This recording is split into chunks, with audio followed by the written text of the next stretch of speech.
নমস্কার বন্ধুরা, আমি সুমনা চলে এসেছি আমার রেসিপি ঝুলি থেকে একটা রেসিপি নিয়ে। আশা করি আপনারা সকলে ভালো আছেন, সুস্থ আছেন। আজকে আমি আপনাদেরকে চিকেনের একটা রেসিপি করে দেখাবো। তো এখানে আমি 1 কেজি মতো চিকেন নিয়ে নিয়েছি। এই লেগ পিসগুলোকে একটু ছুরি দিয়ে কেটে দিচ্ছি, তাহলে মশলাটা এর মধ্যে ভালো ঢুকে যাবে, খেতেও ভালো লাগবে। তো আমার চ্যানেলে আমার বন্ধুদেরকে সকলকে স্বাগত জানিয়ে আজকে রান্না আমি শুরু করছি। এগুলো দেখুন আমার কাটা হয়ে গেছে। এটা আমি ম্যারিনেট করে রেখে দেব, আধ ঘন্টার জন্য ম্যারিনেট করে রেখে দেব। এখানে আমার 5 পিস লেগ পিস আছে, বাকিটা এমনি চিকেন। তো এটা হয়ে গেল, এটা আমি এবার ম্যারিনেট করব। এর মধ্যে দিয়ে দিচ্ছি আমি এই চিকেনটা কেটে নিলাম, এর মধ্যে দিয়ে দিচ্ছি এখানে পরিমাণ মতো একটু নুন, আর এখানে 1 চামচ গোলমরিচ গুঁড়ো, আর দেব এখানে 1 চামচ রসুন বাটা, আর দেব 1 চামচ আদা বাটা। এটা দিয়ে আমি এটাকে মাখিয়ে রেখে দেব আধ ঘন্টার মতো।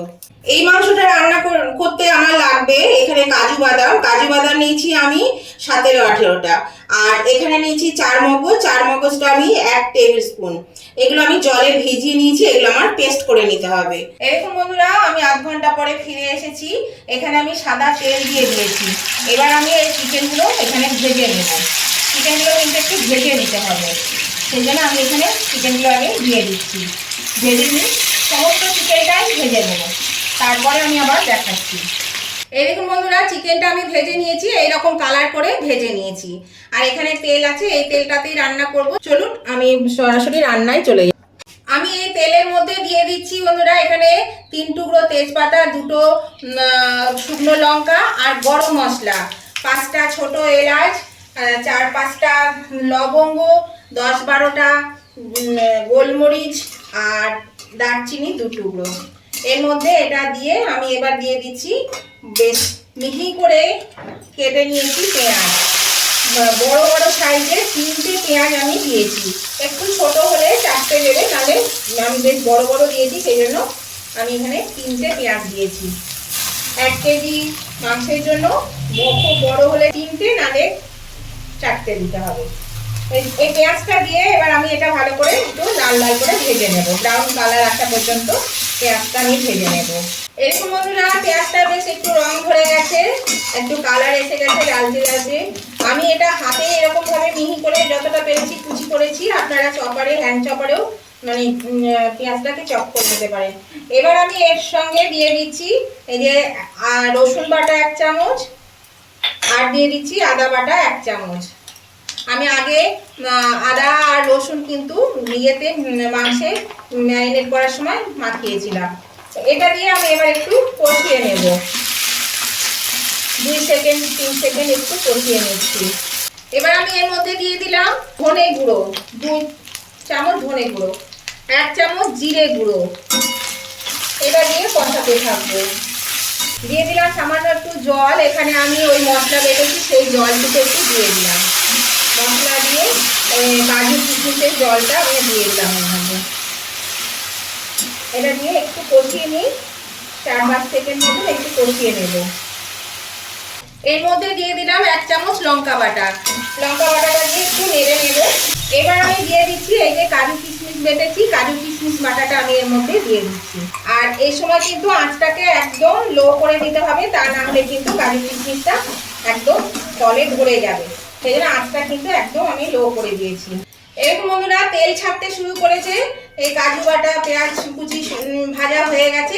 এর মধ্যে আমি একটু ঝাল অনুযায়ী কাঁচা লঙ্কা কুচি করে রেখেছি, এটা দিয়ে দিলাম। এটা আপনাদের ঝাল অনুযায়ী দেবেন। এবার আমি এর মধ্যে দিয়ে দিচ্ছি মাংসটা, এই যে ভেজে রেখেছি মাংস, এই মাংসটা আমি এর মধ্যে দিয়ে দিচ্ছি। এবার আমি এটা হাই ফ্লেমে এটা একটু রান্না করব মাংসটা দিয়ে। আর এখানে একটু এই যে কাজু বাটার জল আছে, এই জলটা আমি দিয়ে দিলাম, দিয়ে একটু হাই ফ্লেমে এটাকে কষিয়ে নেব মিনিট 5-8 মতো। এবার আমি এখানে বাকি নুনটুকু দিয়ে দিচ্ছি, যে পরিমাণ নুন লাগবে সেই নুনটা আমি এর মধ্যে দিয়ে দিলাম। দিয়ে এটা কিন্তু আমি হাই ফ্লেমেই একদম এটা কষাতে থাকবো। একটু 5 মিনিট কষিয়ে দিলে কিন্তু এটা কষানো হয়ে যাবে। এই দেখুন তলে লেগে যাচ্ছে, এটা অনবরত কিন্তু নাড়তে হবে, এটা না নাড়লে কিন্তু তলে লেগে যাবে, যেহেতু কাজু আছে, চারমগজ আছে। তো বন্ধুরা, নতুন বন্ধু যারা আমার চ্যানেলে নতুন ভিজিট করছেন তাদের কাছে আমার অনুরোধ, অবশ্যই কিন্তু আমার চ্যানেলটা সাবস্ক্রাইব করে আমার পাশে থাকবেন, আর পাশে থাকা বেলটা অবশ্যই ক্লিক করে দেবেন। তাহলে আমি যখনই আমার নতুন নতুন ভিডিও আপলোড করব সাথে সাথে নোটিফিকেশন আপনাদের মোবাইলে পৌঁছে যাবে, আর সবার আগে আপনারা আমার ভিডিও দেখতে পাবেন। আর আমার উভয় বন্ধুদেরকে বলছি, আজকের রেসিপিটা দেখতে দেখতে যদি এখনো লাইক দিতে ভুলে গিয়ে থাকেন তাহলে কিন্তু অবশ্যই লাইক বাটনটা একটু প্রেস করে দেবেন। আপনাদের একটা লাইক আমাকে এগিয়ে নিয়ে যেতে অনেকটা সাহায্য করে। আর আজকের রেসিপিটা যদি ভালো লেগে থাকে, যদি খুব ভালো লেগে থাকে, তাহলে অবশ্যই কিন্তু প্রচুর পরিমাণে একটু শেয়ার করে দেবেন। আপনাদের বন্ধু বান্ধব, আত্মীয় স্বজন সকলেই যাতে পেয়ে যায় তার জন্য কিন্তু একটু প্রচুর পরিমাণে শেয়ার করে দেবেন। আর কেমন লাগলো আজকের এই চিকেন রেসিপি? এটা হচ্ছে কাজু দই চিকেন। তো এই চিকেন রেসিপিটা আপনাদের কেমন লেগেছে সেটা জানাতে কমেন্ট করতে ভুলবেন না। এখানে আমি দই দেব পরে, কখন কি দিচ্ছি সেটা কিন্তু আপনাদেরকে ভালো করে একটু খেয়াল রাখতে হবে। আর এটা খেতেও ভীষণই ভালো লাগে, আর এটা মানে ভাতের সঙ্গে তো ভালো লাগে, এছাড়াও কিন্তু ফ্রাইড রাইস, পোলাও, লাচ্ছা পরোটা, যে কোনো পরোটার সঙ্গে এটা খেতে কিন্তু খুবই সুস্বাদু হয়। আপনাদের যদি ভালো লেগে থাকে তাহলে অবশ্যই কমেন্ট করে জানাবেন। আপনাদের একটা কমেন্ট আমাকে পরবর্তী রেসিপি বানাতে অনেকটাই উৎসাহিত করে। আর আপনাদের কমেন্টগুলো, মিষ্টি মিষ্টি কমেন্টগুলো পড়তেও কিন্তু ভীষণ ভালো লাগে। তাহলে অবশ্যই কিন্তু লাইক, শেয়ার, কমেন্ট করতে ভুলবেন না আমার উভয় বন্ধুরা। আর নতুন বন্ধুরা চ্যানেলটা সাবস্ক্রাইব করে পাশে থাকবেন, পাশে থাকা বেলটা ক্লিক করে দেবেন। দেখুন, এবার আমি আঁচটা কমিয়ে দেব। এটা 5 মিনিট হয়ে গেছে, আমি কিন্তু আর জলটা কিছু দেবো না, একদম আঁচটা কমিয়ে দিয়ে আমি এটা ঢাকা দিয়ে দেবো আবার 5 মিনিটের জন্য। 5 মিনিটের মধ্যে এটা সেদ্ধ হবে, চিকেন থেকে জল বেরোবে। আমি আবার 5 মিনিট পরে ফিরে আসছি। এটা ঢাকা দিয়ে দিলাম। দেখুন, আমি 5 মিনিট পরে ফিরে এলাম। এবার আমি এর মধ্যে দিয়ে দিচ্ছি, এখানে ফেটিয়ে রেখেছি দই, প্রায় 250 গ্রাম দই আছে, এই দইটা আমি এর মধ্যে দিয়ে দিলাম। আর দেখুন কেমন তেল ছেড়ে দিয়েছে। আর দিয়ে দিচ্ছি এখানে খানিকটা ধনেপাতা নিয়েছি, ধনেপাতা এটা দিয়ে এবার আমি এটা ভালো করে মিশিয়ে নেব। আর এই সময় কিন্তু আঁচটাকেও একদম কমিয়েই রাখতে হবে। এই দেখুন, এবার আমি এটা ভালো করে আগে চিকেনের সঙ্গে মিশিয়ে নিই। এটা মিশিয়ে নিয়েছি, আর এখানে দইয়ের বাটি ধোয়া, কাজু বাদামের বাটি ধোয়া জলটা আমি দিয়ে দিলাম। এখানে কিন্তু বিশেষ কিছু জল লাগবে না, যেহেতু এই জলটা ছিল এই জলটাই দিয়ে দিলাম, বাড়তি কোনো জল আর লাগবে না। এবার আমি এটা আরো ভালো করে মিশিয়ে নিয়ে এটাকে আমি ঢাকা দিয়ে মাংসটা যাতে সিদ্ধ হয় সেই অবধি রেখে দেব। আমার একটু গ্রেভি প্রয়োজন, সেই জন্য কিন্তু এই জলটুকু দিলাম, নাহলে এই যে দইটা দেওয়া হয়েছে ওই থেকে কিন্তু গ্রেভিটা হয়ে যাওয়ার কথা। আপনারা আপনাদের পছন্দের মতন মানে গ্রেভিটা রাখবেন। এটা খেতে কিন্তু বন্ধুরা খুবই সুস্বাদু হয়, অবশ্যই এইভাবে খেয়ে দেখবেন। বানিয়ে যদি না থাকেন তাহলে একবার হলেও বানিয়ে খেয়ে দেখবেন, খুবই ভালো লাগে। তো এটা আমি এবার ঢাকা দিয়ে রেখে দেবো মিনিট 20 জন্য, মানে সিদ্ধ হওয়া অবধি। চিকেনটা যতক্ষণ না সিদ্ধ হবে ততক্ষণ পর্যন্ত এটা থাকবে। এটা আমি ঢাকা দিয়ে দিলাম, আর আঁচটা একদম লো টু মিডিয়ামে দিয়ে দিলাম। এরকম বন্ধুরা আমি ঢাকাটা খুলে দিচ্ছি, 20 মিনিট হয়ে গেছে, চিকেন কিন্তু সিদ্ধ হয়ে গেছে।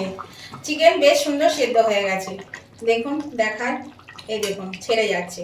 তো এর মধ্যে এবার আমি দিয়ে দিচ্ছি একটু গরম মশলা। গরম মশলাটা আপনারা যেমন খাবেন সেই অনুযায়ী দেবেন। আমি এখানে 1/2 চামচ মতন গরম মশলা দিলাম, আমি একটু কম খাবো সেই জন্য 1/2 চামচ দিলাম। আর দিয়ে দিচ্ছি একটু স্বাদ অনুযায়ী চিনি। চিনিটা একটু, যেহেতু টক দই আছে সেই জন্য একটু চিনিটা দিলাম। এটা দিয়ে একটু নাড়াচাড়া করে দেব, ভালো করে নাড়াচাড়া করে এটাকে মিশিয়ে নেব। এবার আমি একটু আঁচটা বাড়িয়ে দিলাম, এটা একটু ভালো করে ফুটে যাবে। এবার আমি আরেকটু ধনেপাতা ওপর থেকে দিয়ে দিচ্ছি, আর দিয়ে দিচ্ছি এখানে একটু কসুরি মেথি ড্রাই রোস্ট করে নিয়েছি, এটা একটু হাতে ঘষে আমি দিয়ে দিলাম 1 চা চামচ মতন কসুরি মেথি। এবার আমি এটা গ্যাসটা নিভিয়ে দিলাম।